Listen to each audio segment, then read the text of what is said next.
मेळघाटसह जवळपास मध्य भारतात महाशिवरात्रीपासून मोहाची फुले गळण्यास सुरुवात झालेली आहे. मोह फुले पहाटे गोळा करतात आणि ती वाळवून साठवून ठेवतात. रोख पैशाची गरज असेल तेव्हा बाजारात विकतात. सोबत ग्रामीण भागात पूर्वी वाळविले पावसाची झड सुरू असता मोह भाजून तिळासोबत एकत्र कुटून खात असत. पूर्णाप्रमाणे मोहाचे सारण भरून पोळ्या केल्या जायच्या. झाडावरील सर्व पानगळ झाल्यावर कुच्या दिसतात. संध्याकाळी कडीत रूपांतर होऊन सूर्योदयापूर्वी गळून पडतात. पक्ष्यामध्ये पोपट, साळुंक्या, मैना इतर त्यातील मकरंद चाखतात. फुलांचा हंगाम अक्षय तृतीयेपर्यंत असतो. वडवाचा पाऊस पडेपर्यंत टोळी फळ तयार होते. गुरुपौर्णिमेला टोळी आंब्याप्रमाणे पिकते. चव आंबट गोड असून वरील आवरणाखाली असणाऱ्या बियास टोळी असे म्हणतात. या बीपासून तेल काढले जाते. पूर्वीच्या काळी खाण्यासाठी मध्य भारतातील आदिवासी हेच तेल वापरत असत. अजूनही या भागातील गरीब लोक हे तेल वापरतात. फुले मार्च ते मे या कालावधीत मिळतात. या झाडाची मुळे व फांद्या इंधन म्हणून वापरतात.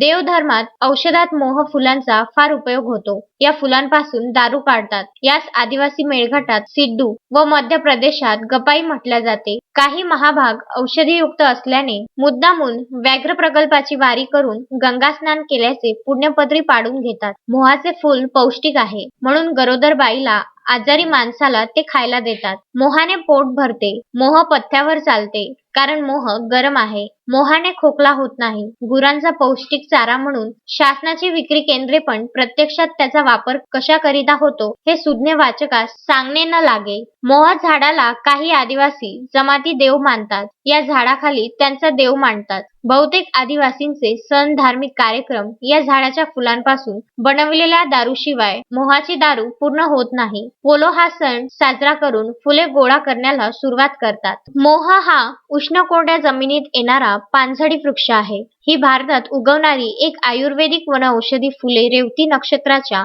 आराध्य वृक्ष म्हणून महत्व आहे. फुले गळून संपल्यानंतर फळ लागते ती टोळ होय. टोळीचे तेल काढले जाते.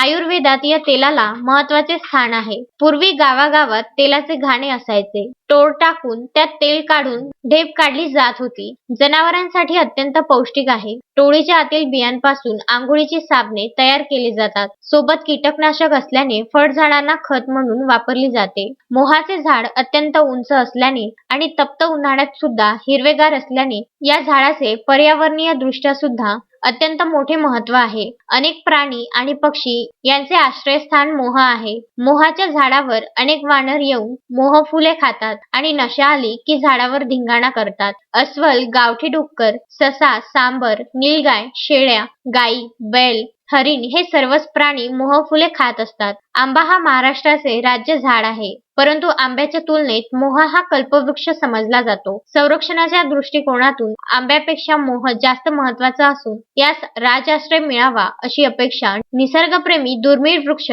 संवर्धक करत आहे. मारुती पाटणकर, विदर्भ न्यूज, चिखलदरा.